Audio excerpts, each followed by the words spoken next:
twice to the inside. And it's very hard to tie this if your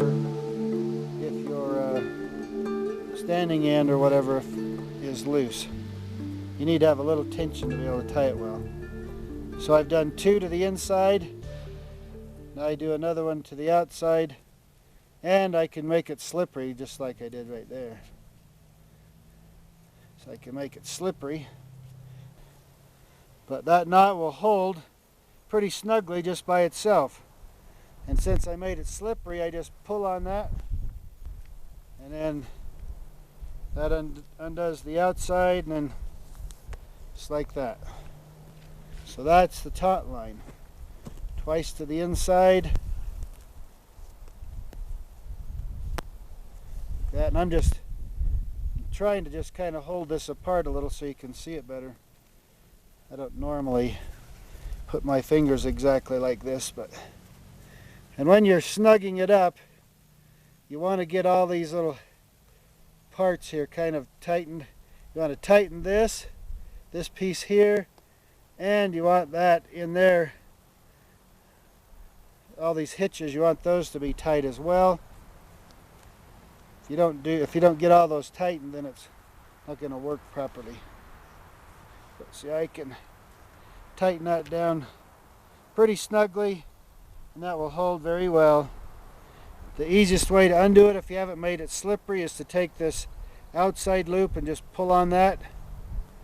Once you get it started to get loose, it will easily come out, and there you go. So there's the taut line. That's taut line, T-A-U-T. So now I take my other piece, the other end, get down here around my tent stake,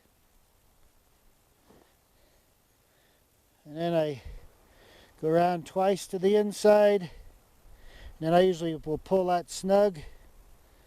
Then I do 1 time to the outside, and I want to snug that up. It's hard to do that with this thing on my thumb. And then you want to snug those little loops tight right there. Now I can pull on this thing, so you can see I can tension it up, and it won't come undone unless I grab the knot and slide it back. So now it's loose. Now it's tight. The nice thing about this one on guy lines is as conditions change or whatever and you need to tighten things up, you don't have to undo a knot and retie a knot. You just grab it and tension a little more and you're done. If you need to loosen it up a little for some reason, you just slide it back and it's loose. That's a very, very handy knot. I know they make little gizmos out there that kind of do this for you, that you thread your cord through, but it's so easy to do this, why not just do it? Now the next knot I'm going to show you here is this is a Swedish hitch, or a form of it. When I was showed the knot, I was shown a different way to tie it that I'm going to show you, but I've adapted it for tying cords, small cords such as parachute cord. And I call it a 2-finger Swedish hitch, and that's the way I kind of started using the knot. I use it all the time. It's a very nice, secure knot. And I use it around trees. I use it in tie-out tabs like this oftentimes. And the nice thing about it, you see this loop right here, and I've got a tag end right here. When I pull on that tag end, it will release the knot, and so it's a slippery version of the knot. Now I never tie it 4-finger style, because I found with parachute cord and small 1/8-inch diameter ropes and such as that, all you need is 2 fingers. So I just put out 2 fingers, do the same thing like that, cinch it up, and we're done. So just like that, pull her down tight,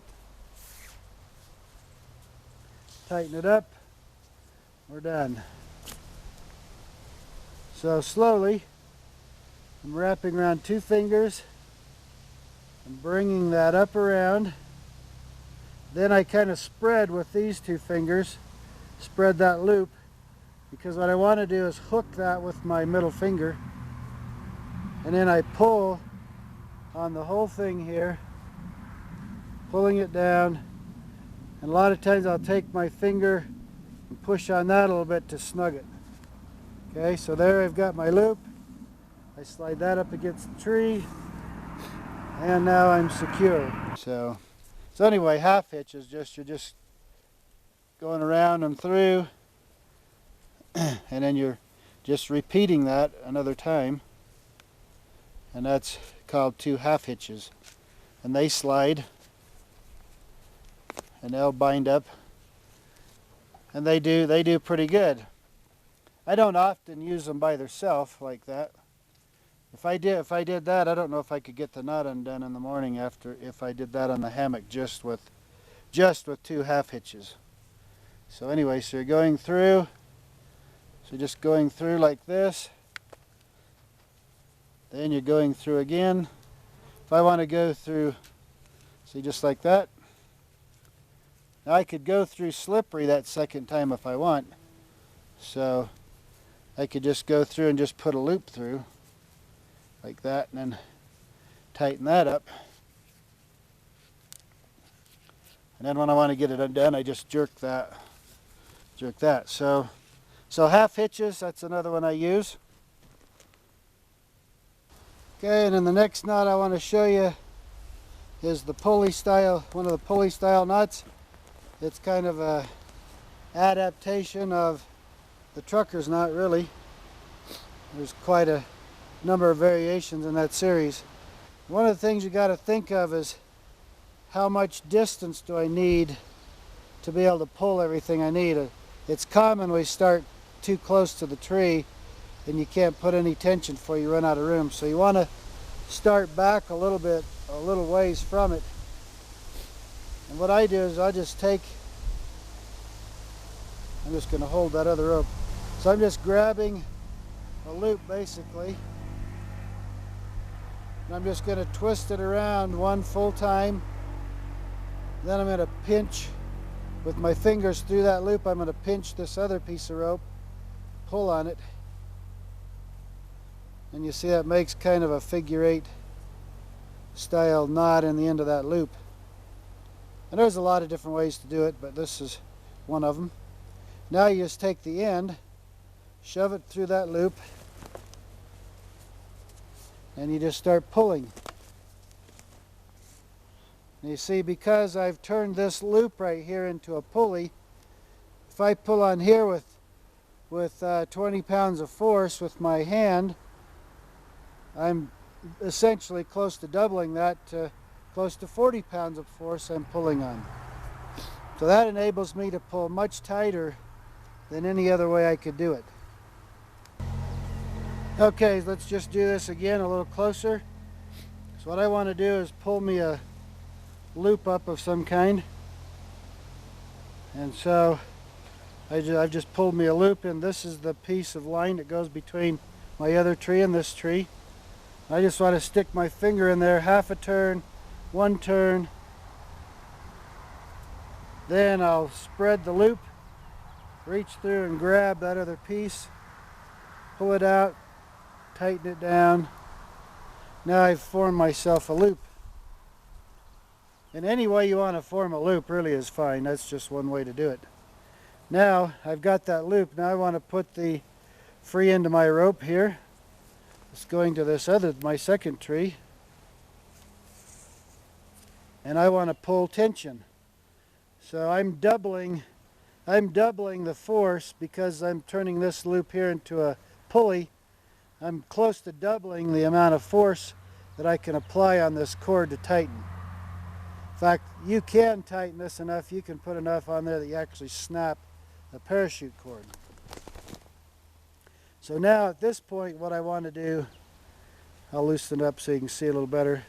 What I want to do is just to keep that from coming loose. So all I've got to do is I just want to bind that loop down. So I'm just going to turn, I got a loop, I'm going to turn that thing counterclockwise. I'm going to pull a piece of cord up through here because I'm going to make it a slippery knot.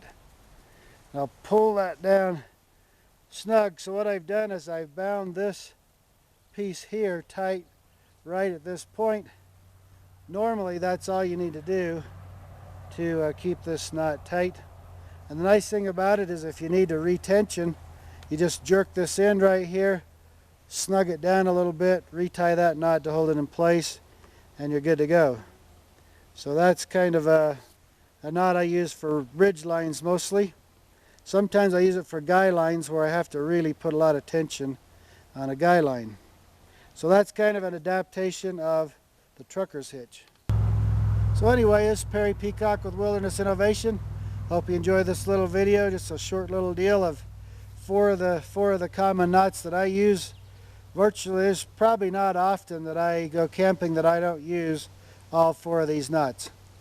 Now I may use a whole bunch of other different ones at times, but these are four that I pretty much always use all the time, anytime I go out. So I hope this is helpful to you, and you know, use whatever knots work well for you. These work well for me. So take care, have a great day. Appreciate you commenting, sharing, liking, watching our videos and all that sort of thing. Check it out, our website, wildernessinnovation.com, for all the gear and goodies on there.